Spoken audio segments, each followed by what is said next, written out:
Drainage લાઇનની બહુ ખરાબ પરિસ્થિતિમાંથી આપણે પસાર થઈ રહેલો છે આખું ગામ. એ ડ્રેનેજની પરિસ્થિતિની અંદરમાં જ્યાં ત્યાં બધું ઉભરાઈ રહેલું છે. એના પછાડીનું રીઝન તમે એન્જિનિયરો અથવા તો આપણી જે કંઈ ક્ષમતા છે ગટર લાઇનની તે આપણે પૂર્તતા કરી શક્યા નથી. અંકલેશ્વર નગર સેવા સદનની સામાન્ય સભા યોજાઈ હતી, જેમાં નગરપાલિકાની વિવિધ બાર સમિતિઓની રચના કરી તેમના ચેરમેનો અને અધ્યક્ષોની વરણી કરવામાં આવી હતી. સમિતિઓની રચના બાદ ચેરમેન પદ મેળવનારા સભ્યોમાં ખુશીનો માહોલ જોવા મળ્યો હતો, જ્યારે પદથી વંચિત રહેલા કેટલાક સભ્યોમાં નારાજગી પણ જોવા મળી હતી.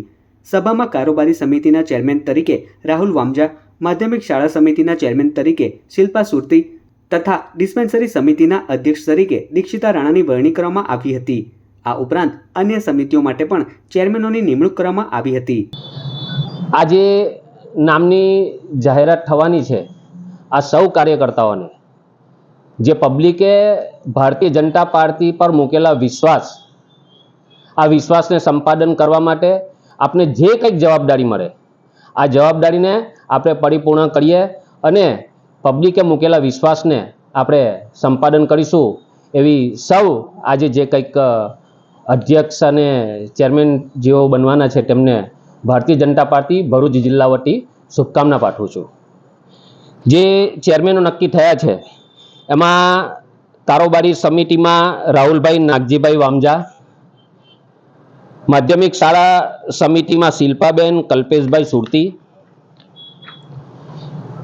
ડિસ્પેન્સરી સમિતિમાં દીક્ષિતાબેન કેયુરભાઈ રાણા, રિક્રિએશન એટલે બાગ સમિતિ છે એમાં હેતલબેન મિનેશકુમાર ગાંધી, હેલ્થ એન્ડ સેનિટેશનમાં નરેન્દ્રભાઈ ગણપતભાઈ પટેલ, લાઇટ કમિટીમાં મનીષાબેન હેમંતભાઈ પટેલ, વોટરવર્ક્સ સમિતિમાં વિશાલભાઈ વિજયભાઈ ચૌહાણ, વાહન સમિતિમાં અંકિતભાઈ ચિમનભાઈ રાઠોડ, ડ્રેનેજ સમિતિમાં સંદીપભાઈ જયમલભાઈ પટેલ અને જે એપીએમસી સમિતિ આવે છે એમાં અમીષાબેન સુનિલભાઈ પટેલની વરણી આજરોજ કરવામાં આવે છે. સૌ આત્મીય કાર્યકર્તાઓને, કોર્પોરેટરોને ખૂબ ખૂબ શુભેચ્છાઓ. સભા પૂર્ણ થયા બાદ વિપક્ષ કોંગ્રેસે નગરપાલિકાના વહીવટ સામે આક્ષેપો કરતા જણાવ્યું હતું કે નિયમ મુજબ સામાન્ય સભા બાદ 3 દિવસની અંદર સભ્યોને મિનિટ્સ બુક્સ ઉપલબ્ધ કરાવવાની જોગવાઈ છે. જોકે છેલ્લા કેટલાક સમયથી 3 મહિના બાદ મિનિટ્સ બુક્સ આપવામાં આવી રહી હોવાનું કોંગ્રેસે જણાવ્યું હતું. વિપક્ષે વધુમાં આક્ષેપ કર્યો હતો કે મિનિટ્સ બુક્સ આપવામાં થતો વિલંબ તેમાં છેડછાડ કરવાની શક્યતાને લઈને શંકા ઊભી કરે છે. આ મુદ્દે નગરપાલિકાના વહીવટ સામે સવાલો ઊભા થયા છે. જોકે વિપક્ષના આક્ષેપો અંગે સત્તાપક્ષ તરફથી કોઈ સત્તાવાર પ્રતિક્રિયા સામે આવી નથી. આજરોજ સામાન્ય સભાની બેઠક બોલાવવામાં આવી હતી નગરપાલિકાની અધ્યક્ષસ્થાને અને આ સામાન્ય સભામાં ટોટલ 15 કામ લેવામાં આવ્યા હતા. તેમાં વિપક્ષ દ્વારાનું એક કામ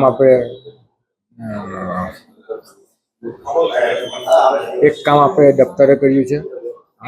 આજ સામાન્ય સભામાં આજ રોજ દરેક કમિટીઓની નિમણૂક, ચેરમેનશ્રીઓની નિમણૂક કરવામાં આવી હતી. આજે અંકલેશ્વર નગરપાલિકા સભાખંડની અંદરમાં સામાન્ય સભા મળી હતી.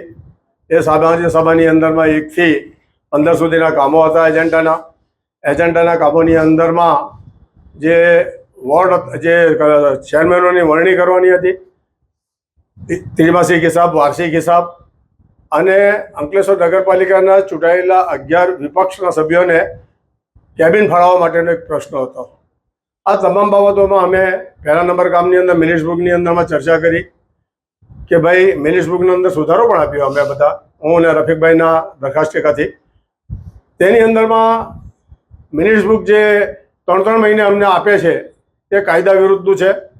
બીજી બાબતમાં કે જ્યારે બોર્ડ પતી જાય તેના 3 દિવસની અંદરમાં આરસીએમ સાહેબને અવલોકન માટે મોકલવાની હોય અને 7 દિવસની અંદરમાં આ મિનિટ્સ બુક અમને આપવાનો નિયમ છે. તેનાથી વિપરીત જઈ એમના જે કાળા કારનામા હોય તે સુધારવા માટે 3 મહિના સુધી આ મિનિટ્સ બુક દબાવી રાખતા હતા, મનમરજીના કામો કરતા હતા અને એ હવે ચાલવા દેવામાં નહીં આવે તેનો અમે સુધારો આપ્યો છે. જો અમને એમ સુધારાની અને અંદરમાં આ લોકોની બહુમતીએ જોઈએ અમારો સુધારો ઉડાવી દીધો છે, કોઈ વાંધો નહીં, કારણ કે બહુમતી સર્વોપરી હોય છે હંમેશા માટે. પણ તેની અંદરમાં જે કાયદા અને નિયમો છે તેનો પણ ભંગ કરે તો એના માટે પણ જોગવાઈઓ કરેલી છે. જો અમારા નિયમ પ્રમાણેની જે વાત ચર્ચાઓ અને જે કંઈ અમે સુધારો આપ્યા છે જો ન થશે તો અમે RCMમાં અને હાઈકોર્ટની અંદરમાં રીટ પિટિશન દાખલ કરીશું.